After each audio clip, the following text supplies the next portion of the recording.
मराठीसह हिंदी कलाविश्वात आपल्या दमदार अभिनयाने स्वतःची एक वेगळी ओळख निर्माण करणाऱ्या अभिनेत्री म्हणजे रीमा लागू. 2017 मध्ये त्यांनी या जगाचा निरोप घेतला. तर त्यांचे पूर्वपती ज्येष्ठ अभिनेते विवेक लागू यांचे 19 जून रोजी निधन झालं. रीमा आणि विवेक यांच्या मुलीने म्हणजेच मृण्मयीने तिच्या आई वडिलांच्या आठवणीत एक पोस्ट सोशल मीडियावर शेअर केली आहे. तिने रीमा आणि विवेक लागू यांचा एक फोटो शेअर करत लिहिलंय की एकत्र काम करताना ते दोघंही सर्वात जास्त आनंदी असायचे.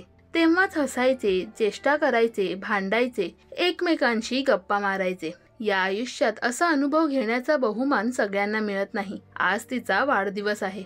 ती आम्हाला 8 वर्षांपूर्वी सोडून गेली आणि आता शेवटी तो म्हणाला, आता पुरे झालं, मला जायचंय. आणि मग तो 19 तारखेला निघून गेला. मला आशा आहे की तुम्ही दोघंही आज एकत्र असाल. मला तुमची खूप आठवण येते, पण त्यापेक्षाही मी तुम्हा दोघांना एकत्र पाहणं जास्त मिस करते. शेवटी आता तुम्ही एकत्र आहात हेच माझ्यासाठी समाधानकारक आहे. अशी भावनिक पोस्ट मृण्मयीने शेअर केली आहे. मृण्मयीच्या या पोस्टवर अनेकांनी कमेंट्स करत दुःख व्यक्त केले.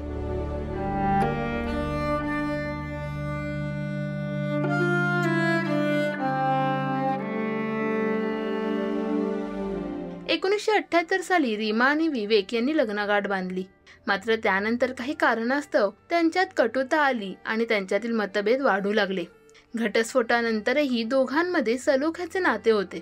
तर मृण्मयी ही सुद्धा आई वडिलांप्रमाणेच एक उत्तम अभिनेत्री आणि दिग्दर्शक म्हणून ओळखली जाते. एवढंच नाही तर मृण्मयी एक यशस्वी लेखिका देखील आहे. तापसी पन्नूची प्रमुख भूमिका असलेल्या थप्पड सिनेमाच्या लेखकांच्या टीमचा मृण्मयी एक भाग होती.